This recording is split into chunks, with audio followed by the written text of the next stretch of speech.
तर नमस्कार मित्रांनो, पर या नवीन ब्लॉग मध्ये तुझं स्वागत आहे. मी प्रणव जंगम, स्वतः चॅनलचा मालक. तुमचा नवीन ब्लॉग मध्ये स्वागत करतो. मित्रांनो, तो दिवस माझ्यासाठी खूप स्पेशल होता, कारण आमच्या क्लायंटच्या अपकमिंग प्रोजेक्टसाठी त्या लोकांनी ट्रेनिंग ऑर्गनाईज केली होती आणि त्या ट्रेनिंगसाठी माझं सिलेक्शन झालं होतं. म्हणून मी खूप एक्सायटेड. मित्रांनो, तिकडनं मी पहिलं घरातून मी माझ्या ऑफिसला गेलो होतो आणि ऑफिसवरनं प्रभाकर सरांनी मी आमच्या क्लायंटच्या ऑफिसमध्ये जाणार होतं. तर तिकडचे मी व्हिडिओ टाकीन आता, तर ते तुम्ही नक्की बघा. तर मित्रांनो, आता फायनली ऑफिसमध्ये पोहोचले, माझ्या ऑफिसमध्ये. तर आता इकडनं प्रभाकर सरांनी मी जाणार आहे दुसऱ्या क्लायंटच्या ऑफिसमध्ये. तर आता मी आमच्या ऑफिसमध्ये सगळ्यांची वर्क करून देतो. सायली मॅम, ह्या सायली मॅम आहेत, ही आदिती आहे आणि इथं सगळ्यांचं जॉब चालू आहेत.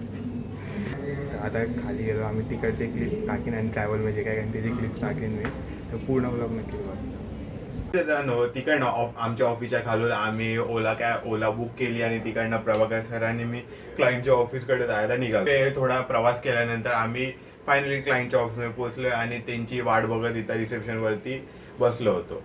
मित्रांनो, इथं कॉन्फरन्स रूममध्ये आम्ही बसलेलो आहे दोघं पण, आणि आता जस्ट थोडा 5-10 मिनिटांनी मीटिंग चालू होईल. तर भेटतो मी तुम्हाला मीटिंग यानंतर. ओके मित्रांनो, आता मी परत आलो आहे कारण मला माझा एक्सपिरियन्स जो क्लायंट सोबत फेस टू फेस क्लायंट सोबतची मीटिंग होती त्याचा एक्सपिरियन्स मला तुझ्यासोबत शेअर करावं. तर एक्सपिरियन्स शेअर करायला बोललं तर मला जो कॉन्फिडन्स भेटत आहे, जो माझा कॉन्फिडन्स लो होता, तो माझा कॉन्फिडन्स कुठे जाऊन थोडा चांगला वाढला आहे. परत माझी जी बोलण्याची स्किल्स आहे ती पण थोडीफार इम्प्रूव्ह झाले.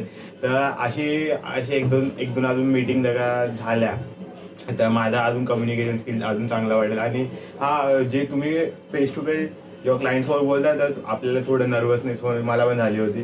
तर सेम नर्वसनेसला ओव्हरकम करून मी पहिली क्लायंट मीटिंग अटेंड केली आणि माझा एक्सपिरियन्स खूप फाडू होता. मित्रांनो, हाच होता आपला छोटासा माझा फर्स्ट क्लायंट सोबतचा इंटरॅक्शनचा ब्लॉग. तर तुम्हाला हा ब्लॉग आवडला तर नक्की लाईक करा, शेअर करा, सबस्क्राईब करायला विसरू नका आणि असं आपल्या भावाला मोठा करा. आणि तुम्हाला माहिती आहे तुम्हाला माहिती नसेल, खूप थँक्यू. आपले 110 सबस्क्रायबर झालेत आणि असंच मला सपोर्ट करत राहा. आणि तोपर्यंत मी आलो दुसरा ब्लॉग घेऊन. तर चला.